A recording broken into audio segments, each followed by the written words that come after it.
Today on Spike's Car Radio, we've got Maggie Q from the hit show Ballard. We've got a Restomod 911 ST you're going to like. We take a deep dive into the latest Cart Narcs video.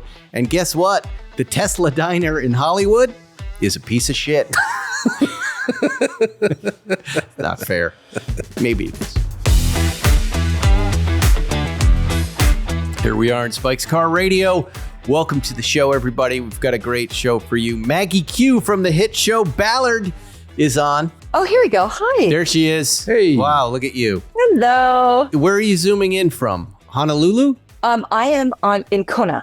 In Kona. Oh, beautiful. And you live there? Part-time. Yeah, I'm here usually for the summers when there's no kids' school schedule. And, Right. For Christmas sometimes. Yeah. How nice. No kidding. Were you part of that tsunami warning? Yeah, that was fun. Tell me about it. I was at a store buying a birthday gift for a lunch that I have today, and then the warning came in, and the shop girl who was running the store was so sweet, and she had the softest voice, and I said, should we be leading? And she goes, no, I've been following it, and it doesn't start till 7 p.m. And it was 3 o'clock. And I look out to the lobby of this hotel where I'm at this store. And of course, all the guests are running to the front desk going, are we supposed to be leaving? And then I think it was an hour later where the state of Hawaii had issued an evacuation for all of the hotel, everything that's near the water. And so I just missed it. So I left. And then after that, I guess the highway was just like a parking lot for hours. And there were warning horns and things blasting off. And there was guys on with bullhorns in trucks. Yes. Driving around, you know what happens, right? So it's like, it's one of those things where, there was no warning for the Maui fires. And that was like a huge screw up, right? Deal. And so now that it's a big overcorrection for anything after that. So it's like people either like don't do their jobs or they overdo their jobs. As an action and film and TV star, do people look to you for comfort? Were you directing them out? Were you?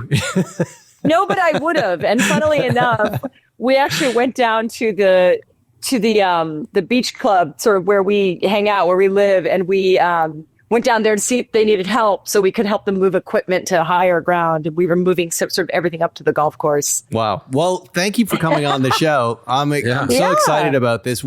Johnny's here. Johnny Lieber is one of my co-hosts. We're huge fans of the franchise.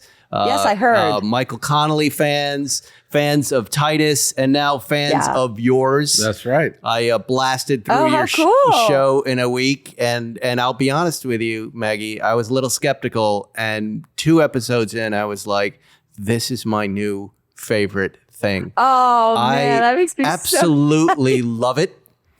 I love that you're bringing production back to LA, and LA is a character in the show, except with you've pivoted a little to the beach side of LA, right? Tell us about that. Is that really part of who you are as a person? Are you a beachy surfer type? Oh, completely.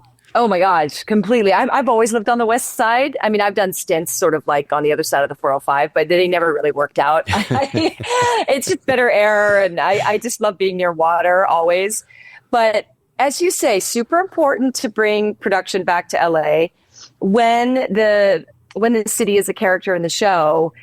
You really can't move it, which is a nice extra protection. Mm-hmm. And also, like you said, as far as bringing the West Side in, I don't know if this is the right comparison, but I don't think we've seen, this side of LA since Baywatch, right? So sort of Baywatch was beach completely centric. And then you have things like Bosch, which are sort of more noir city, LA, seedy, that sort of side of LA, which is absolutely true.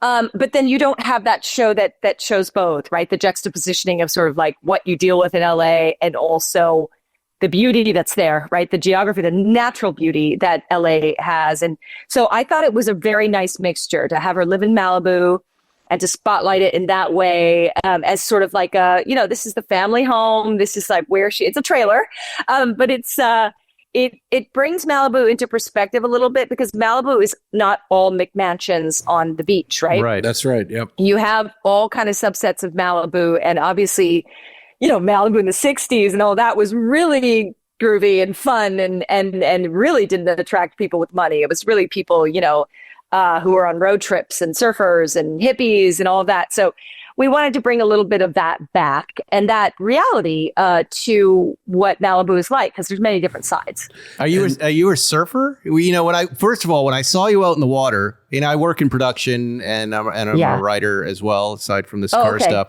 But I saw you out there and I went, oh no. That water looks cold. I felt the same way when I was in it. It's cold and we got to shoot. Is it cold as I thought it was out there? It's so cold. So first of all, I want to say I've never surfed in California. That's never happened. So I'm an island girl through and through, born and raised. And so for me, it's you have your board and you're in your bathing suit and you're in the water, right? And that's it. I'm not a winter sports person. I hate all the gear. There's just so much gear. It's just, and then you lose one piece of gear and then you're screwed. And then you have to go all the way back down. And so that's what I'm used to and that's what I know. And then it might also be like 4 hours. Like, hey, we got to get this shot, right? Not might be 4 hours. It was 6 in the water, and then total. We're at the dock in Marina Del Rey at 4:00, right? And then getting on the boat to come all the way to Malibu, which I don't know, people know how long that ride is. So that was freezing. Wow. And then getting in the water was so daunting with the wetsuit. But what people may not know about the wetsuit is like, they're like, well, you keep your core warm, but like, what about your extremities and your head? Yeah. Exactly. And your mind and your feet. And so I was dying, and I cold plunge, you guys. Like I brave cold water for periods of time for health reasons, but sustained cold like that, not my thing. I just want to say I'm a much bigger Bosch dork than probably anybody on the planet, but I read all I read all the Ballard books, and like in the books, Renee Ballard lives in a tent in Venice on the beach. Yeah, she does. And has a dog and has, I think she has a Land Rover, not a Toyota Land Cruiser. Land Cruiser. That's right. Yeah. Let's talk about that Land Cruiser. Yeah. What are your driving impressions of that beautiful SUV, which is lovely, right? Speaking of characters in the show, I had one of those bad boys because I love old cars, and I did source one of those. The problem with these old cars is you got to rip out these engines and you got to like redo everything so that they run and you're not stuck somewhere, because you always are. And I loved the body, and I painted her. She was olive green, and I had like the OG sheepskin, covers, and it was she was my ride, upstate New York. And I just had so many problems, and I just didn't have time to fix everything. So I ended up having to sell her. And then when this came back around, we were sort of looking for the car, and it was a battle between different cars. And when I saw this car again, I was like, it's got to be that car, because I had that car. I love that car. I think that car is one of the best models that Toyota ever came out with, just in terms of if you have dogs. Oh, it's so good. And so you were really involved in the choosing of that vehicle for yourself. Yeah, I mean, they had a bunch of, obviously different options, and we thought, maybe we'd go with the more boxy Land Cruiser. What's that one? What is that? Is that the 70s FJ model? Because this is 80s. Probably the yours FJ. is an FJ60 on the show. That's right. The originals were like the FJ40, FJ45, those type of things. Yeah. So we looked at those. Yeah, those are the boxier bodies, and that's the more 70s. But we went more into the 80s with the longer model, and it's more like you can fit a board on it easier and all that, and obviously throw your dog in the back, that kind of vibe. There you go. Let's talk about RaceDeck. Over 2 decades ago, RaceDeck was invented, a cost-effective, durable, and truly do-it-yourself modular floor system. Engineered for the garage, RaceDeck's multi-patented design allows for easy do-it-yourself installation without all the hassles and mess of toxic epoxy coatings, transforming your garage in just hours, not days. Choose from over 20 styles to create the coolest garage on your block, like this garage that I lust over constantly. Every piece of it. Look at the shop vac in front of the MR2, the wood on the right. And then the RaceDeck in the BMW colors. My God. RaceDeck was born out of a passion for garage life. It can handle vehicle rolling loads in excess of 80,000 pounds, will not chip, peel, or stain. And they manufacture 24/7 and ship most orders out in 2 days. RaceDeck is the original USA-made multi-patented modular flooring system engineered for your garage, invented by our friend Jorgen Mahler. Jorgen. Car enthusiast for car enthusiasts. Shop at racedeck.com. Use code SPIKE911 for an exclusive 15% off and free shipping. RaceDeck, we thank you. You know, I didn't know this until I was kind of digging in on the show after I had watched it, but your character is based on a real life detective from the LAPD, Mitzi Roberts, who is now a writer on the show. And is apparently a good friend of yours. Am I right in thinking it's Michael and your showrunner and you and Mitzi kind of getting your heads together and making this show? And what does she do for you in an episode? Like, what will she come up and go, hey, I don't kill people like that. I do it like this. I mean, what's interesting about Mitzi is that when we met, you know, we had a phone call. We got along well on the phone call. And then when we met, it was like looking at one of my sisters. It was like a family member. It was very strange. And we had this instant sort of connection. And we spent a lot of time together pre-production. As you said, she's a writer on the show and produces with Michael. And so she's there for me every day. I'm with her on set every single day. Wow. So I get to have not only a friendship and a mentorship from her experience, but also even just the nitty gritty, those little details, right? We always have to have a detective on set, usually when we're filming, or if they can't be there that day for whatever reason, they're on the line. You know, we have to make sure that we're a show that cops watch, which Bosch did very well. Bosch is a show that the LAPD respected and loved, and so they gave Bosch a lot of access and, you know, obviously a lot of help wherever they needed it. So that was huge. So we wanted to obviously not let that go. You know, we wanted to make sure that we sustained the respect of the cops. And what I find funny about cops is that cops watch cop shows, but it's not true for like a doctor. Like a doctor doesn't go home and go, let's put ER on, right?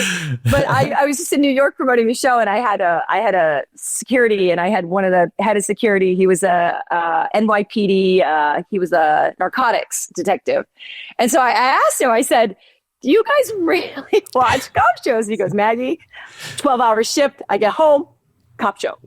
That's fantastic. And how interesting, though, some of the bad guys in this season are LAPD officers. Yes. Did anyone say, hey, what are you guys doing here? You know, I think they probably want to, but I think that what people don't understand about cops is that they're well aware of corruption in their own departments, right? Yep. And most cops who don't have their hand in that don't want that either, right? So when the public is really pissed off about corrupt cops, so are cops. Yeah. It's not just you. You know, good cops don't want bad cops around, and they don't want bad cops doing the things that they do to give them the reputation that they've, you know, that I don't believe they deserve that they have, because there's so many good cops out there. So many people who care on a level that I think if you had my insight and you were doing what I do, and you were mentored by the people I'm mentored by, you'd have a totally different idea about why these people exist and what they do for us. Right. Well said. Well said. And you head up the cold case unit, which is also, it's really a nice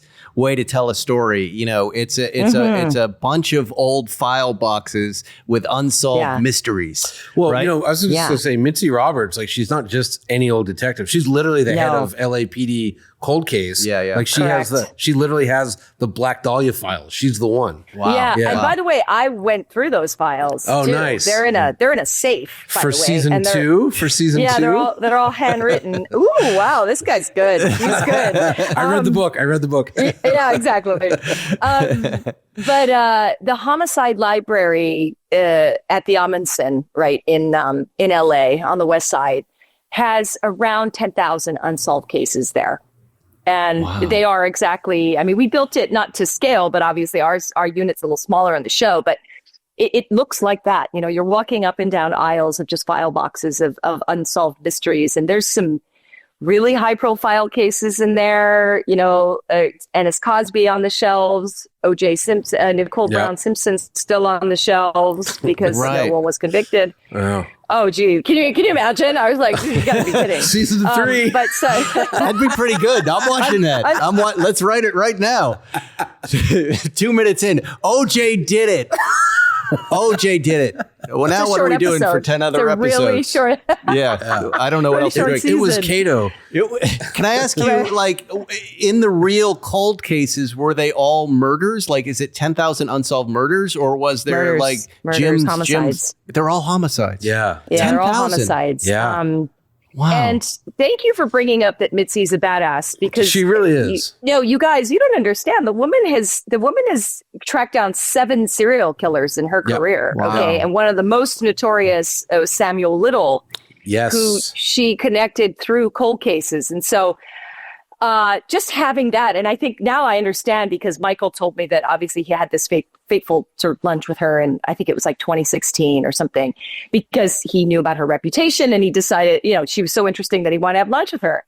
So he has lunch with her, and after this lunch, he was like, where's my computer? I've got to write books about this woman's career, or about, a female homicide detective who's a badass.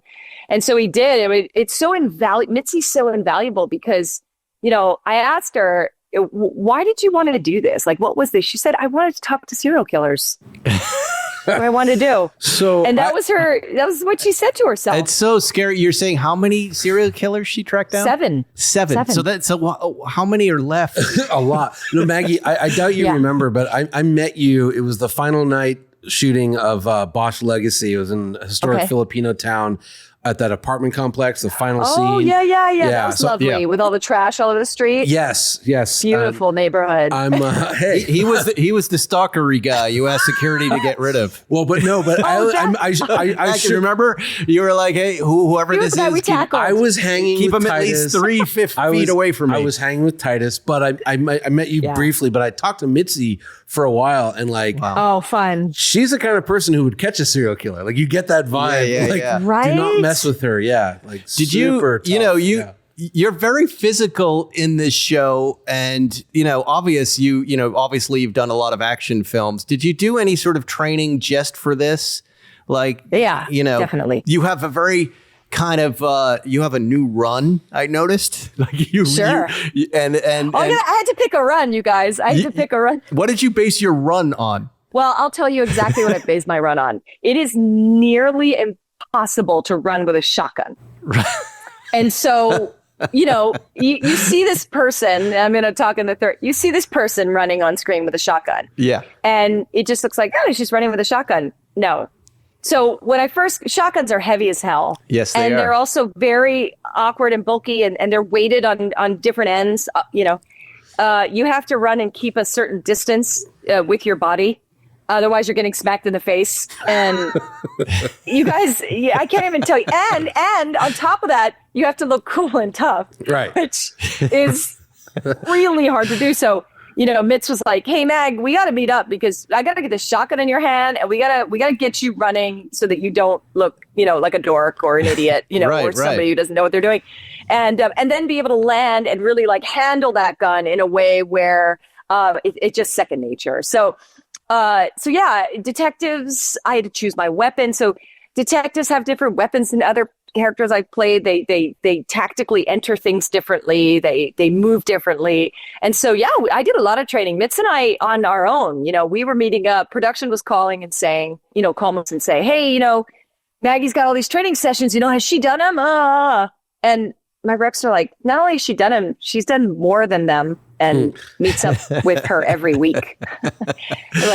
I'm like, no one has to tell me to do my job. I'm going to do my job, and I'm going to do it better than you're even expecting me to do it, because that's what Mitzi had to do, right? She was the first female detective in robbery homicide in the LAPD. That's no joke. That's big deal. And that was Huge 30 years ago. Yeah, big deal. Big deal. Well, we want to make sure we're invited to set when you come back for season 2. That's right. Really, did you have any hesitations of doing a procedural drama like this? Yeah, I hate that word, procedural. Right. But, there you go. You took a risk, and now you have a huge hit on your hands. And thank you so much.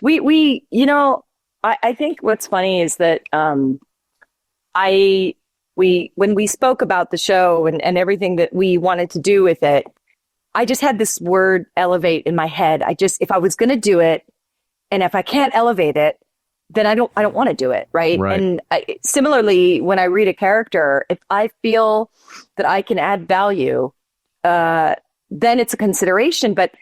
And I know that sounds strange because there's a lot of ego and narcissism in my industry. And so, people are going to read things and always go, yeah, of course I'm going to bring value to this. But that's not actually true. If you're honest with yourself, there are things that you could reap where you're like, I don't know that I can do this as well as somebody else can do this. And I've always had that sort of honest relationship with myself. But when I read Ballard, I felt like I knew her. I felt like we needed her.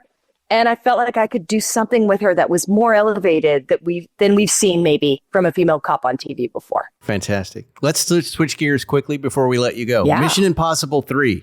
Yeah. You famously blow up a Lamborghini. Yeah. Thank you for that. It's such a nice car. And yet, Do it.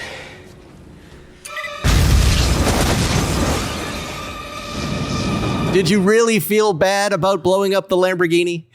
Well, I'll tell you what I felt bad about. So we had 4 of them, okay? And, just in case. But so what happened on set was I actually crashed one of the Lamborghinis. Nice. Excellent work. Into a Mercedes, obviously by accident. And Wow. So that happened. And I remember I ran straight. I mean, I was so embarrassed and I was so upset. I ran to my trailer and I just burst into tears. I didn't stop crying for like months. Yeah, because it's Tom Cruise, the king of stunts, right? So you're feeling all this pressure and you're like, I'm going to do my stunts. And now you've crashed. Right. I crashed and I knew I shouldn't have done it because it was one of those moments, and you've worked in production, so you know what I'm talking about. It was, the sun was going down. Oh, Let's last shot of the day. hurry up. Yeah. Last shot of the day. Throw Maggie in the car. And I had heels on that were, no. 5 inches high, Yeah. strappy. So what ended up happening was, and you know how close the 2 gears are to each other, right? Yep. In a car like that. So I went from accelerator to the brake, and then my heel got jammed underneath Oh, no. the accelerator. Yeah. So I'm trying to do that, and the car is accelerating forward. And it was funny because the Lamborghini guy, when he ran up to the car and opened the door, he immediately looked down at my feet because he knew something was very wrong. Yeah. But anyway, I ended up just crying my eyes out in my trailer, and JJ shows up at the trailer knocking on the door. I'm like, I don't want to see anybody. And he walks in and he sits down next to me and he says, Mag, I just want to say one thing to you. He said, when can you crash a $350,000 car and just walk away? He's like, it's never going to happen again in your life. He's like, we should be laughing. Plus, you get to blow it up. So, And we're going to blow up. And then I got to blow up. Then I got to blow up another one. And so yeah, that was fun. It was really fun. Did Mr. Cruz weigh in on it? Did he come in and say, look? Oh, God, he's so empathetic and kind. Yeah. He's just so, a mistake like that. Of course, he came over and he's like, Mag, you need a hand on the shoulder, the whole like big brother, like, don't you worry, we got you. He's just, So you're he's very, paying for very this, supportive. Tom? You're going to pay for this? Is that what you're saying? Fantastic. Last question. Yeah. I read that if you could have any superpower, you would be an animal rescuer. What does that look like? What is a superhero animal rescuer? Well, actually, what my real superpower would be is invisibility. And so I could get into places where people were doing animal testing or, puppy mills or, all of that stuff. And I'd be able to get everybody out without anybody getting wind of it. So the animals would just start floating away, but you'd be They would start floating away. People would think the place is haunted. They'd run out screaming and mission accomplished. Good for you. Because she wanted to be, before she decided to be the entertainer of the year and action star that we love, she wanted to be a veterinarian. Oh, no kidding. She still does a lot of work for animals and keeping animals safe. She's obsessed with donkeys and donuts. Yeah, and dogs. So and a lot dogs. of these guys, they want to bark through the podcast. There they go. Just we like dogs on this show. Well, next time you're in LA, will you please come visit us before the new season? I'd love to see all those cars that are behind you as well as both of you. Don't blow them up, but they're pretty good. Yeah, I'll try not to blow them up. I won't bring my detonator. How about that? I'll just bring a coffee. Yeah. There you go. And congratulations on the shoes. show. The show is Ballard. It's on Amazon, and it's awesome. Yeah, Maggie really Q. Good to see you. Thank you so much. Hope to meet you in person. Bye, guys. Well, she's terrific, right? I mean, we barely even got into how good the show is. Like the opening scene of the show is her running with that shotgun. Yeah. It's Well, so now they good. know. Don't come out of pocket for expensive gold all at once. Instead, subscribe to Gold for as little as $30 a month. Gold.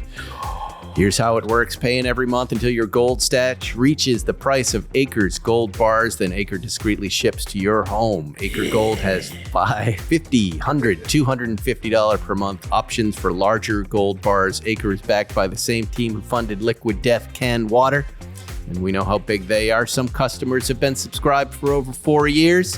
Have you been listening to Spike's Car Radio, and had you taken our advice, You'd be rolling in you'd be gold. making money. Let's check the price of gold. We recommended it when gold was only $38 an ounce, and now look. Wow, I didn't know. Actually, it was $2,700. Now look. Good God. Yeah. My gold fingernails are worth a lot more all of a sudden. You'd be sleeping on gold. I do sleep with my gold.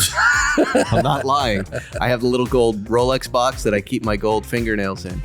And at some point, you can just send them right back to Acre and get your money. Cash. And report your earnings to the government. Don't forget that part. What part? I forgot. In a couple of days, I had it wrong, I think, last week in our rollicking show. Now in a couple of days, we're shooting a little ahead of time because of summer vacation. We're going to be in Pebble Beach. Woo! Tickets are sold out. I have secured tickets for a few folks. I haven't done that. Oh, I got to write what's her face, and just 2 I promised. Yes, right. What's her face? I can't think of her name. Live radio. Podcast. The Pebble Beach Concours. What's her face? What's her face?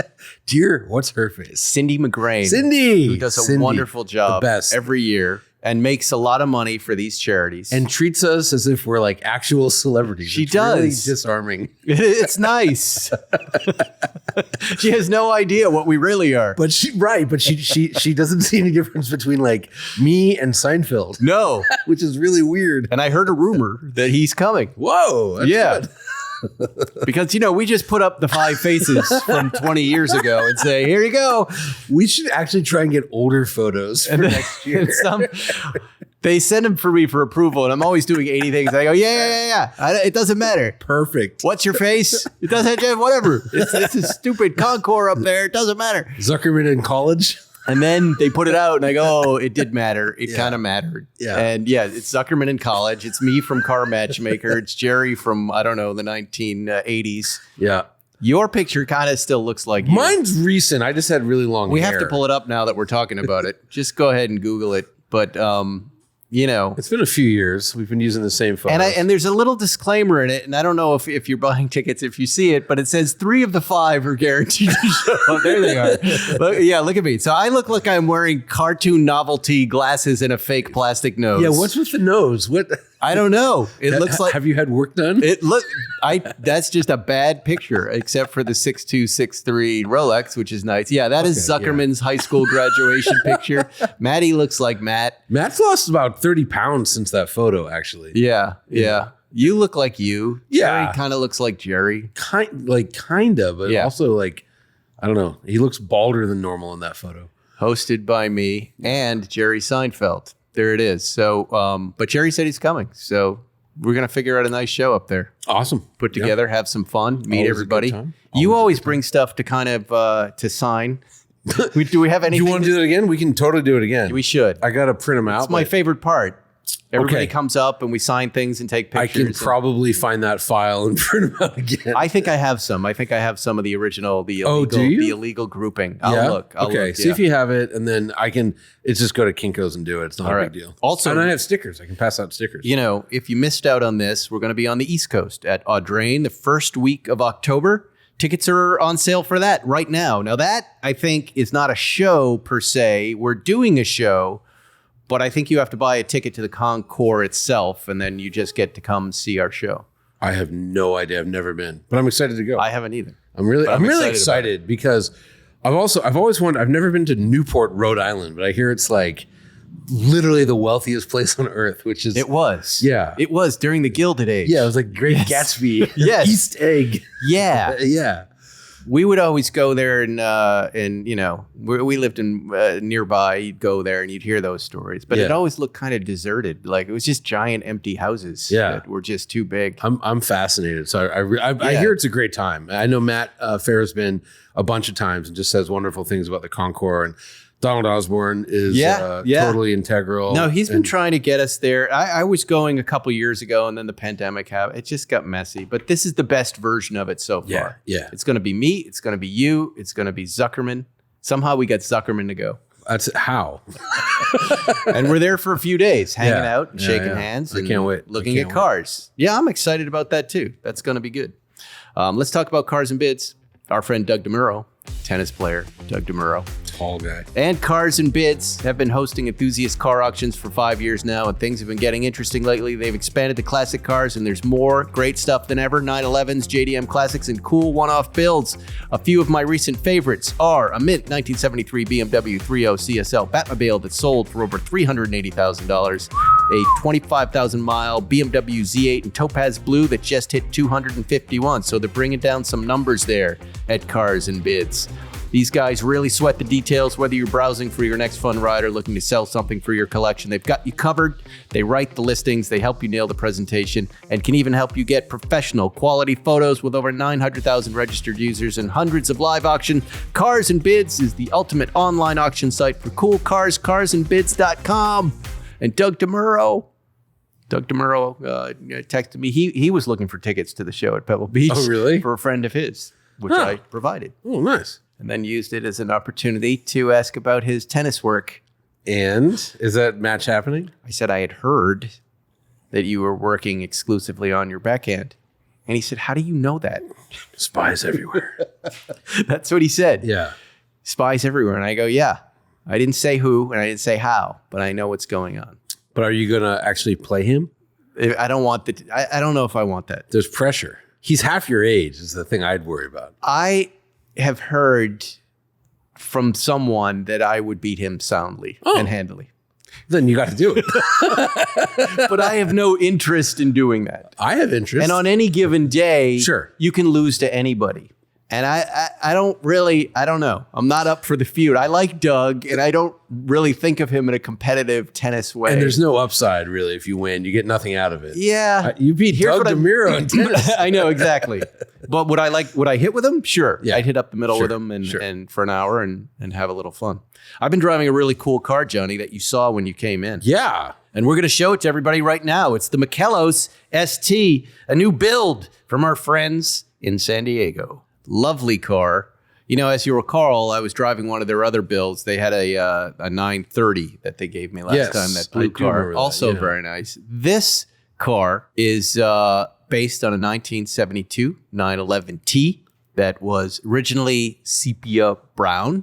I think it was the combo of sepia brown and the T status that made these guys go, you know what? Let's turn this into something better. We can do better. Yeah. So they painted it Smyrna green. They added these ST flares and essentially kind of built this thing up into something new.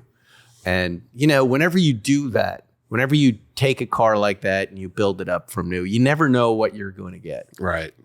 But I can tell you that this car drives really well. Yeah. This is their best work so far. I believe this car is for sale. I think it's priced in the $450 range. And it was, I think I remember them saying it was a design exercise, another calling card for them to kind of put together. Sure. But it is fantastic. What can I ask what the motor is? It has a Carrera 3.2 engine, bored to 3.5 liters, twin plug. Transmission is a 915/715 5-speed with a Queef LSD. I don't think that's how you pronounce it. It's Queef. Is it Queef? It's Queef. Queef? Queef. Okay. Yeah. I'll take your word for it. Yeah. That transmission is a little, you have to get to know it a little bit because you're jamming, especially third gear, sometimes gets a little tricky to find. It's got a nice little wooden knob inside that we'll see in a minute. However, do they tell you the power output? It feels, I think he said mid threes, like 350. Hey, anything over 300 in a 70s 911 is a lot. And it's not overpowered. And it, let me see what it has here for an exhaust. It makes a really great sound. So, Jack just rode in it for the first time. His brother rode in it a couple days before. Both of them right away noticed what I noticed when I first drove up. This car sounds great. Yeah. And it flows great and it rolls great. I'm not the biggest fan of Smyrna green, but I definitely like it better than sepia brown. I mean, hard to go right with either color, but yeah. And it's it's just 964 crankshaft, cross drilled. Rothsport Racing 48 millimeter ITB throttle bodies. Okay. Right? Rothsport's legit, yeah. Motec M130 ECU. That's all you want. Yep. 996 GT3 intake. Plenum. Queef limited slip differential. So it's like a Frankenstein, but like a greatest hits assembly of Porsche parts. 100-liter rally fuel tank. But what's kind of fascinating about these guys, and these guys are a small operation down in San Diego, right? They're mostly repairing cars, right? And they're like, why don't we build some of our own? And usually we know how that goes. Yeah. What's fascinating about the, as you put it, Frankenstein build is it works. It comes together. The systems are all working properly. And this is one of the nicest cars I've driven this year as far as kind of a vintage Restomod car. Oh, go ahead. Yeah. Sorry. No. Go inside, Jack, and show us that steering wheel. I'm liking the seat. It looks like it's beautiful beach inside. Blanket seat or something. I'm guessing the steering wheel is one of those ST repros. Yeah, right here. Look what they got right. This is the second company this year that did it right. That wheel is straight on the road. This is the littlest, dumbest thing that I'm obsessed with. But as I'm driving down the road, this steering wheel is straight. You've got that beautiful wood shift knob. You've got a very nice interior. You've got the updated Porsche stereo that has CarPlay on it that works. It has AC that works. Oh, it's a great interior. Yeah. I was going to say, I love a hot rod 911.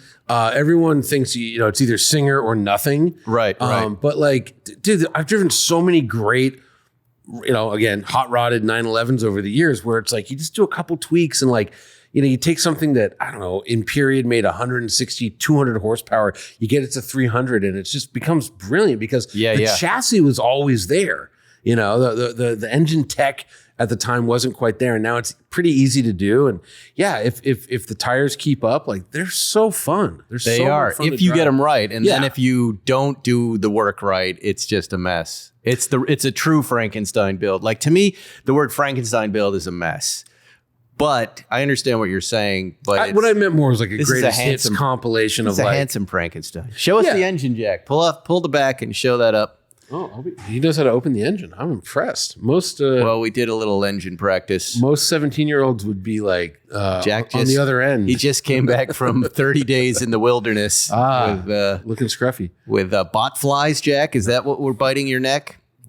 Yeah, black flies. Bot flies are the ones that burrow into your forehead. Oh, yeah. And he did. I guess some of the kids were getting bit in the eye. So what do they call that? Bug eye?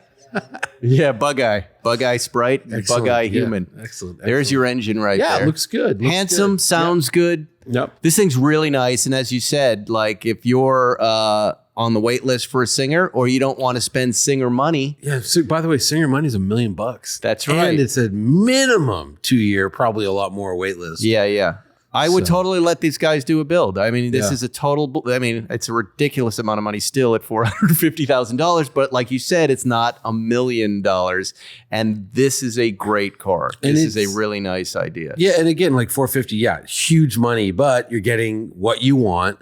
You're getting your car. And I'm sure they'll customize it any way you want. Yeah. And sadly, that's just sort of what things cost these days. I know. Like anything. Is getting to that price, which is kind of depressing, but yeah. High revving, nice sound, beautiful old 911 by Makellos. That's good job, guys. That's cool. All right, you can bring it back, Jack. We like that. So, the bot fly thing, if you ever do get bit in the head and you get the maggots buried into, next to your skull, you know what the treatment is for that? No. They duct tape tobacco to your forehead. Really? A friend of mine was on like an archaeological dig in Belize, and like she saw like maggots coming out of a hole in her head. Yeah. And they literally just take tobacco, and tobacco poisons them, kills them. I was driving across Guatemala on a trip, and we came to some rainforest, and I took 3 steps in and was attacked by bugs in a way that I've never been attacked. And I went, that's it. Yeah. I'm never returning to any rainforest ever. Yeah. Probably not going to go on any safari anywhere where there are bugs like that. I mean, it was so aggressive and it was so fast. And then you read that's one thing you and I have in common. Oh, that's good. Yeah. Oh, I mean, have you read about the guinea worm? Do you know about the guinea worm? No. Don't read about the guinea worm. I don't want to know about or any number of things in the Amazon River that crawl up your urethra. Yeah. Yeah, up I your know penis about that. hole. Yeah. No, not good. Up your penis hole. Not good. That's a perfect lead-in for our next I hate ad. camping. I do too. Yeah. Look at that. Hey. We found some common ground. Finally. He's an outdoorsman. No. There are certain types of men out there that are like Jack, but they're not me. I thought I was when I was younger because I think his mom is an outdoorsman too. Oh, right. But she's from like Kentucky or something, She's right? from Florida. Yeah, same thing. Yeah. Well, West Palm Beach. Oh. Well, it's close to Palm Beach. Yeah, but she's a hillbilly.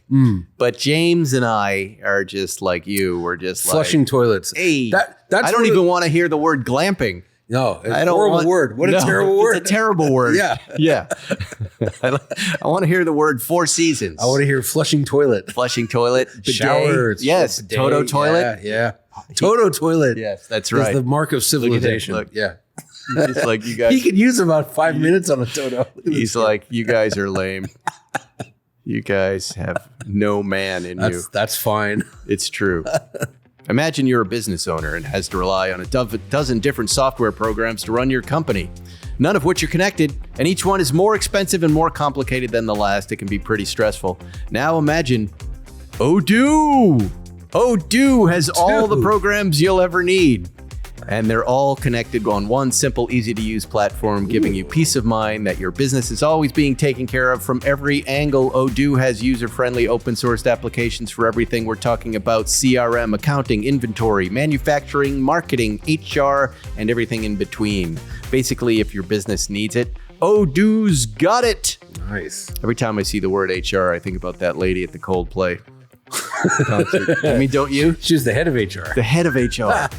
I mean, we can get into It's that. amazing, though, yes, right? Yes. Oh, it's what a HR. moment. What a moment. Odoo sounds pretty amazing, right? So stop wasting your time and money on those expensive, disconnected platforms and let Odoo harmonize your business with simple, efficient software that can handle everything for a fraction of the price. It doesn't get better than that. So what are you waiting for? Discover how Odoo can take your business to the next level by visiting odoo.com. That's Odoo, ODOO.com. Odoo, modern management made simple. And so you're saying if the astronomer CEO guy had been using Odoo and the virtual HR, this wouldn't have been an issue. That's what I'm saying. That's exactly what he's saying. Why didn't they write that in the Odoo ad? We'll get the Blue Chew writers on it. You're right there.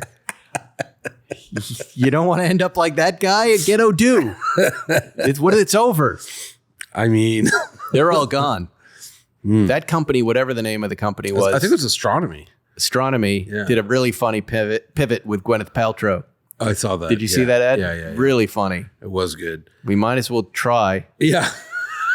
But still, you're kind of going, yeah, but you hired those two. I love Astronomy, whatever you are. Did you remember his apology though? How pathetic it was. He's clearly not right.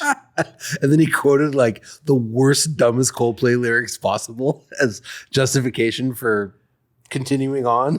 Again, I think we covered this with Zuckerman. Oh, sorry. Like, yeah. It's a much simpler statement of, we're going to do an internal investigation. We'll get back to you. And then we never hear from you again. Just don't say anything. Don't say anything. Don't say anything. Don't say a goddamn thing. No. Yeah. That's right. Yeah. Nothing. But instead, yeah, he felt like he could manage it and wrote a page. That's the problem with CEOs, right? They're better than the rest of us. One of my favorite shows, Johnny, and you don't know this, but you're going to have to use your headphones here. Is it Is Cops? a show called What's that? Cops? No. I do like Ballard. I do like cops. I do like all of that. This is a version of that, but Cart Narcs on YouTube. Huh? Cart Narcs is a guy who walks around parking lots in California, Texas. I love him. Yes. And he makes sure people put away their carts back into the shopping cart holder. Huge fan of this guy. Yeah. And he's on some other YouTube shows. I've been watching him for fun and thought if there's ever a moment to put him on the show, we'll put him on the show. I'd like to actually have him on and come on. He's been on Dr. Phil because Dr. Phil, I think, correctly saw what I saw is like he's going to die someday soon. This one recently popped up on my Instagram, and it shows exactly what my biggest fear is. This guy's going to get killed.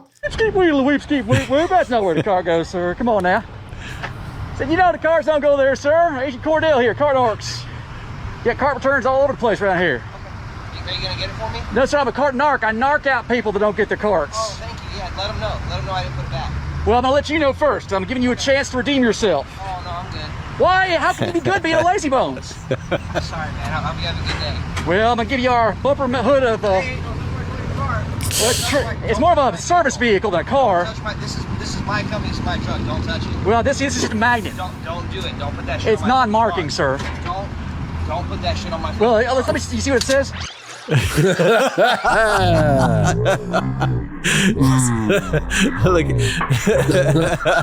Sir, that's done. All right, he just brandished a weapon at me. he runs. It's a gun. You know, we'll sit there and take a bullet. Wow. Which I would for the carts, but that's okay. This guy, I mean, he's done thousands of these videos and people always get mad. Wow. And understandably so, because he throws these funny magnets on there that says I'm a lazy bones. And, you know, if he you know, I kind of relate to this guy. You know, if you're putting crap on my car, I'm going to get a little pissed. So, you know, I'm not going to pull a gun though. Right. You know, I've had that parking is hard campaign for a long time. And people are always like, why don't you do this? And like, put a sticker on their car. And I'm like, don't touch the car. Shame the owners. Humiliate the owners. Don't physically. And like, again, he never cock a gun. First of all, he would have to shoot through his dog. Well, we're gonna go. I mean, I saw this comment right there. I Googled, and the first Google review is great. So this guy apparently is in Texas and had or has a plumbing and router service. Go ahead and show the reviews. I mean, this is where the internet came after him. Just read what they wrote. Man claiming to be owner was incredibly rude, unprofessional, just asking a few questions. That's actually an actual bad review. Worker owner will load and point firearm at you for calling you out for laziness. Also does not know plumbing at all. One of these said, he pulled a gun on my toilet, which really made me laugh. Owner is unstable. He came in to replace my water heater. I told him to pick it up after himself. And then he pulled a gun on me and said, do it myself. I mean, average service, but not returning the cart is kind of a red flag for any professional. And they go on and they're really funny. And now this guy's business has been affected for this one moment, which I kind of understand, but I don't understand the gun piece. But it's a long way of saying, Johnny. And I was at the Trader Joe's yesterday. Young Jack Ferriston, again, was coming home, and I thought, let me get some of his favorite things. Some spin drifts and some items, right? Rocks. I'm driving my big ass Bronco, and there's only one place to park it and to get into this underground garage.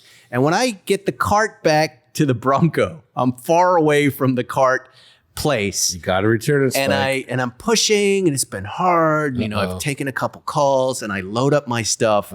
I close the back of the Bronco, and I think about Cart Narcs guy, and I go, okay, I know the right thing to do, but I really don't want to walk all the way back toward the elevators and put it back. But I do. Yeah. Okay, good. I do. Yeah.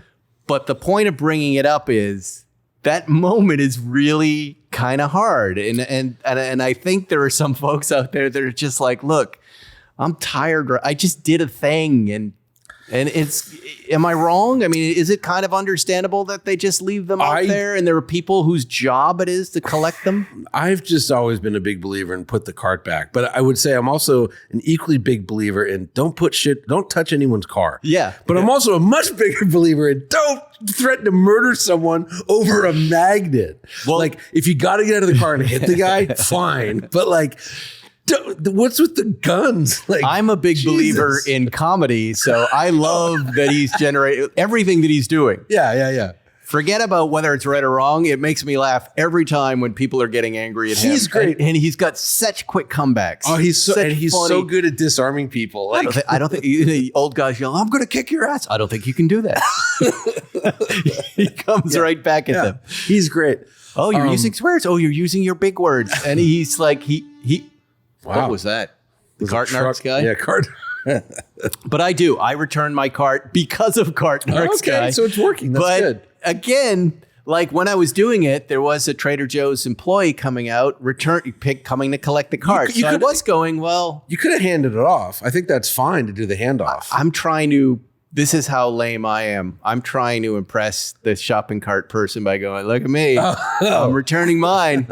I'm one of the good ones. And you know what they're thinking about? I got to get out of this job. Anything to not work here. No, first of all, Trader Joe's people. Dear God. Trader Joe's people are really happy. They're happy. They're the happiest people on earth. Okay. They are compared to the other grocery stores. Sure. They get paid a lot less. No unions. Look, yeah. I'm not going to promise you, but I'm saying at some point, if I'm still walking around and I want to work and we're not doing shows, I might go to work at the Trader Joe's. I like their optimism and their enthusiasm. Wow. And I like their stuff. I like that they're not screwing people at the cash register. You don't think they're like, oh, that's that fucker who didn't give me a call back when I auditioned for the cereal Frosted Flakes movie. I'll be so degraded at that point.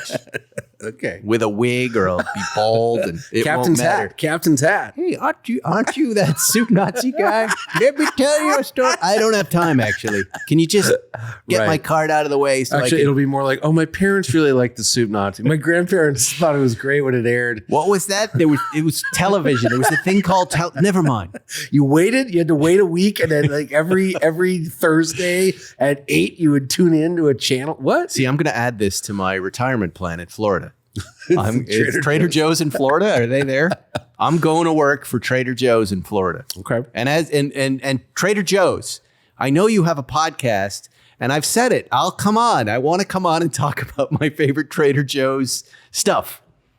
Really? There's an enthusiastic Trader Joe's community in LA, and I'm part of it. Hang on. And it used to be early on. You don't remember early Hollywood when I first moved here. All of the actors, anybody in entertainment, anybody who wasn't making a lot of money, you went to Trader Joe's. That's where you bought your wine. Yeah. You bought your dinner. You bought your pasta. $2 chuck and all that. It was not that it was cheap. It's that they weren't, ripping you off. Yeah. And it had its own thing. And now you've got all the idiots going to Erewhon. But let me ask you a question though. The Trader Joe's parking lots on your side of town, because on my side of town, like, how do I put this? The Silver Lake Trader Joe's, there was a guy who took a bunch of people hostage inside the Trader Joe's with a gun. Yeah. And the police actually shot somebody trying to get the guy out. And it's not famous for that. Clean up on aisle 6. It's famous for how bad the parking lot is. So in other words, the cops literally shot someone, and I see. It's, you know what I mean? Like when I hear Trader Joe's, I cringe because it's like, there's some of them that are hard. Okay. The West Side ones aren't so bad. Oh, man. This one that I go to is kind of bad, but I like the layout.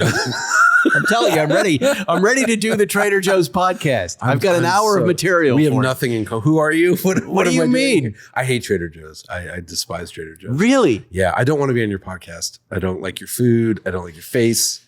Wow. Nothing. I don't like your Don't Hawaiian you get mad shirts. though at the corporatizing inflation of groceries, of what's happened in the grocery space? I get mad. I get angry about it. No. I do. You don't at all. How about here's something you can get mad at. What about the Tesla diner? Throw up this story on the Tesla diner. You want to see something that'll make you mad here? Okay. World's worst rave, neighbors say, living next to. So in Hollywood, they decided to take a giant Tesla charging station and turn it into an experience in a residential neighborhood. Right. Show them the picture, Cameron, of where they put the movie screen. Oh, yeah. I heard about this. So that's an apartment building that's not a part of the Tesla diner experience. And they blocked everybody's view with a giant, Bugs Bunny cartoon? That's Bugs Bunny, Marvin the Martian. Apparently the food is horrible. It's just one big what are people complaining about? Some of the complaints I thought are just, the change that comes along with city life. Well, it's open 24/7. So the apartment, these movies are playing. I'm sorry to laugh, but that's so horrible. And so they describe it as an assault on all senses. and someone has resorted to sleeping with AirPods in their ears at the apartment. Yeah. Well, I sleep with a sound machine, but that's I understand. But food smells, people pulling in, the occasional beeps, Bugs Bunny cartoons. How do you even listen to that? Do you tune in a radio or something? You must be. I think you can watch from your Tesla or like at the diner. I think they have speakers that play. Yeah. It's kind of a cool idea, but not at 4 a.m. when someone's smoking meth and charging their Tesla. Just the audacity though of like blocking how many it's like blocking 12 windows of an apartment building with the back of a freaking screen. It's a weird footnote to a dying company. You know what I mean? It's like the last beat of it. It's a weird idea. It's a weird idea. Yeah, we should go. I'll go check it out. As you know, I have a Tesla. We should get a Rolls Royce because I think you can charge any EV there. Is my understanding. I do like Bugs Bunny. Yeah, we should get an electric Rolls Royce and go down there. Yeah, I do want to. I want to go there at 3:30 in the morning and see what's happening there. That's the issue. It's kind of that's a good idea. That's like the Waymo story, right? Where all the Waymos would come in and beep at each other and charge, and like now you're like, oh no. But, to be fair, that's city life. It's just city life. I remember waking up one morning to dynamite going off in New York City. And they were just like, oh, they're demolishing a building right outside my window. Sure. And then I went down and talked to the guys, and they're like, yeah, we're going to be building this skyscraper for 3.5 years. Yep. And they started at 6 a.m. Apparently, the construction here was illegally starting at 4 a.m. Sure. To get it done. Why follow laws? I mean, but you're right about the city life thing. Like when I lived in New York, I lived next to, I think it was the 14th police precinct, which was the hazmat response unit for the east side of Manhattan. So like when there was like a gas leak, they had a semi truck that made every noise in the universe that would leave. Yeah. And it would just wake the dead. It had to clear the streets because they're trying to like prevent terrorism with it or whatever. Yep. And oh my God, it was insane. But that's the movie screen is kind of like the final middle finger. You could have put it somewhere else, like against the diner or something. You don't need it, is what the truth of the matter is. Everyone's staring at their phones anyways while they're charging. You know this. Well, that's not it. Tesla charging stations are staggered arrivals. You just arrive at a certain time. There's no movie start time at 8:15 where we all sit down and watch the cartoon. Yeah. Plus, when you have you've got entertainment systems in the car. Yeah, but everyone, I've been to many a Tesla charging station. Everyone just stares at their phone and looks at Instagram. I've watched Netflix shows in my car. Yeah, you hook up to their Wi-Fi and I'll watch an episode of a show that I like while the thing charges, and that's fine. I'm not going to look out a window like this. I mean, that's not usable in my opinion. It's also weird because there are cars directly under the screen who have no possibility of seeing it. Yeah. So it's just there. It's just because they could. And yes. You go ahead and stop them. It's for the influencers. John Q. Public. Another fine show, Johnny. Not bad. Where are you headed these days? Are you headed? Are you staying in town? I'm staying. Wife's off to Australia. Oh, nice. Yeah. We'll have flat whites. Yeah. Her movies she's in. If she's in a movie? Yeah, what does that mean? She's in a movie with Rose Byrne and Conan O'Brien and Christian Slater. Movie. That's right. If I had legs, I would kick you. It got into the Melbourne Film Festival. Fun. And she goes, when do we get to see it? I don't know. I keep asking the same thing. But she goes, because she went to the Berlin Film Festival where Rose Byrne won Best Actor. Yeah. And she went to Sundance and she's like, should I go? I'm like, when is the next time you're in a movie that's going to be at the Melbourne? Yeah, of course. Go. Like, always go. This is it. It's the last chance. It could be. There is a small chance there's no movie and she's just got a side piece. But don't think too much about it. Yeah, I'm not. All right. Well, we got to go. We got to get Cameron out of here. He's flying off. Yes. I'm flying off. Johnny's going back home. We'll see you next week, Spikes Car Radio.